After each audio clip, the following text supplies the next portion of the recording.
Good morning, everyone. This is Riya Sinha, your SST teacher. Today, we are going to continue chapter number 12 of history, that is buildings, paintings, and books. In the previous class, we have already discussed about buildings and paintings. We have seen how stupas were made, how paintings were made in Ajanta caves, and what kind of beautiful colors were used, which were made of plants and minerals.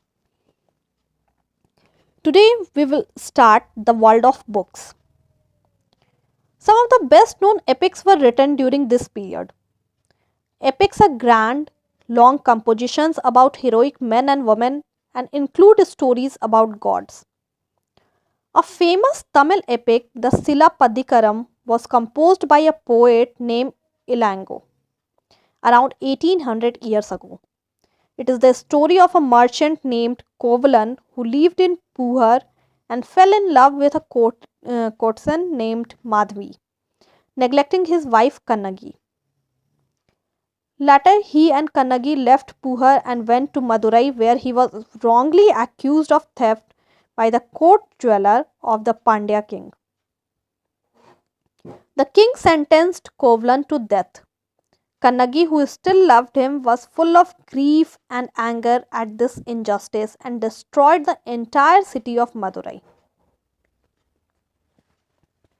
Another Tamil epic, the Mani Mekalai, was composed by Satanar around 1400 years ago, and this describes the story of the daughter of Kovalan and Madhvi. These beautiful compositions were lost to scholars for many centuries, till their manuscripts were rediscovered about 100 years ago. Other writers such as Kalidas wrote in Sanskrit. Now, recording and preserving old stories. See, a number of Hindu religious stories that were in circulation earlier were written down around the same time. These include the Purans. Puran literally mean old. The Purans contain stories about gods and goddesses such as Vishnu, Shiva, Durga, or Parvati. They also contain details on how they were to be worshipped. Besides, there are accounts about the creation of the world and about kings. The Purans were written in simple Sanskrit verse and were meant to be heard by everybody, including women and Shudras who were not allowed to study the Vedas. They were probably recited in temples by priests and people came to listen to them. Two Sanskrit epics, the Mahabharata and Ramayana, had been popular for a very long time. Some of you may be familiar with these stories also. The Mahabharata is about a war fought between the Kauravas and Pandavas who were cousins. This was a war to gain control of the throne of the Kurus and their capital Hastinapur. The story itself was an old one but was written down in the form which we know it today about 1500 years ago. Both the Purans and Mahabharata are supposed to have been compiled by Vyas. The Bhagavad Gita, about which you learnt in the previous chapter, was also included in the Mahabharata.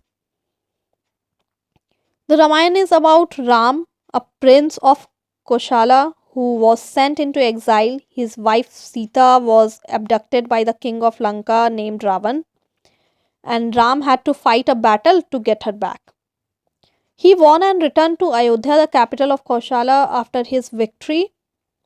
Like the Mahabharata, this was an old story that was now written down, and Valmiki is recognized as the author of the Sanskrit Ramayana. Now, see the stories told by the ordinary people. Ordinary people also told stories, composed poems and songs, sang, danced, and performed plays. Some of these are preserved in collections of stories such as the Jataks and the Panchtantra, which were written down around this time.